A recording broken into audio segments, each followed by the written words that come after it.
Hamas और Israel में जारी लड़ाई में दिन ब दिन शिद्दत आती जा रही है। गजा में अल-शिफा अस्पताल पर इसराइली हमले के दौरान हमास के जंगजुओं के साथ लड़ाई में एक और इसराइली फौजी हलाक हो गया। इसराइली मीडिया के मुताबिक 20 साल के सार्जेंट मतान विनोग्रादोव का ताल्लुक इसराइली फौज के निहाल ब्रिगेड से था।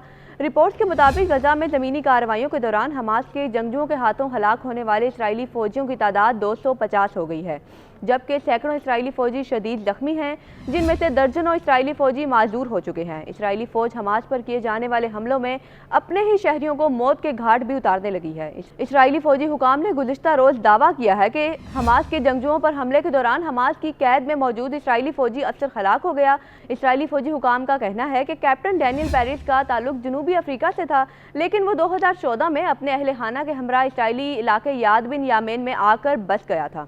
इसराइली फौजी हुकाम के मुताबिक कैप्टन डैनियल पेरिस की लाश अब भी हमास के कब्जे में है। इसराइली फौजी हुकाम का ये भी कहना है कि कैप्टन डैनियल पेरिस की मौत का ऐलान खुफिया इदारों की मालूमात की बुनियाद पर किया गया है। इससे कबल इसराइल की जानिब से कैप्टन डैनियल पेरिस का शुमार 253 यरगमालियों में किया जा रहा था।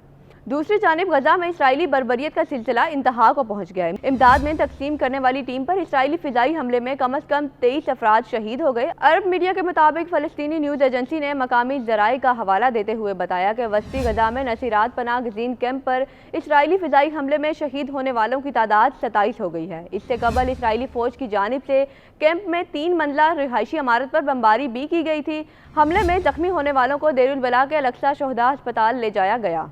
इधर अमरीकी वज़ीर ख़ारजा एंटोनी ब्लिंकन का कहना है कि गजा की आबादी अब 100% शदीद खुराक के अदम तहफ़्फ़ुज़ का शिकार है।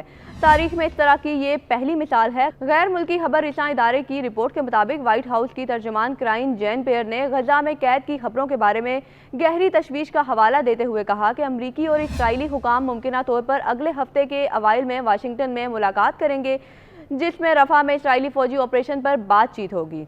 जैन पेयर ने कहा कि सदर जो बाइडेन ने इसराइली वज़ीर आज़म बेंजामिन नेतन्याहू से कहा कि वो मिलिट्री इंटेलिजेंस और इंसानी हमदर्दी के हुकाम की एक सीनियर टीम को बातचीत के लिए वाशिंगटन भेजेंगे।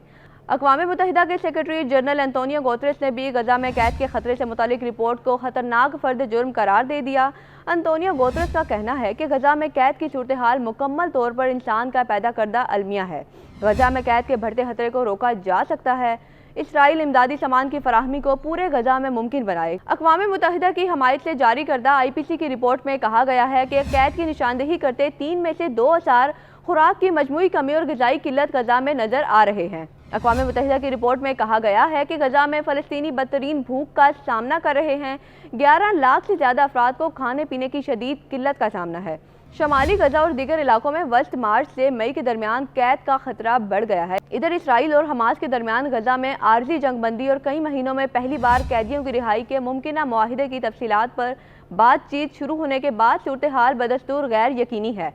अरब मीडिया के मुताबिक कतरी वजारत ख़ारजा के तर्जुमान ने गुज़िश्ता रोज़ इजहार ख्याल करते हुए कहा कि इनका मुल्क गजा जंगबंदी के हवाले से जारी मुज़ाकरात के बारे में मुख्तार तौर पर पुरुमीद है। मुज़ाकरात में किसी पेशरफ्त के बारे में बात करना अभी कबल अज़ वक्त है। वाज़ेह रहे कि 7 अक्टूबर से गजा पर इसराइली हमलों में कम अज़ कम 31,819 फ़लस्तीनी शहीद और 73,934 ज़ख्मी हो चुके हैं, जबकि हज़ारों फ़लस्तीनी बेघर और कैद का शिकार हैं।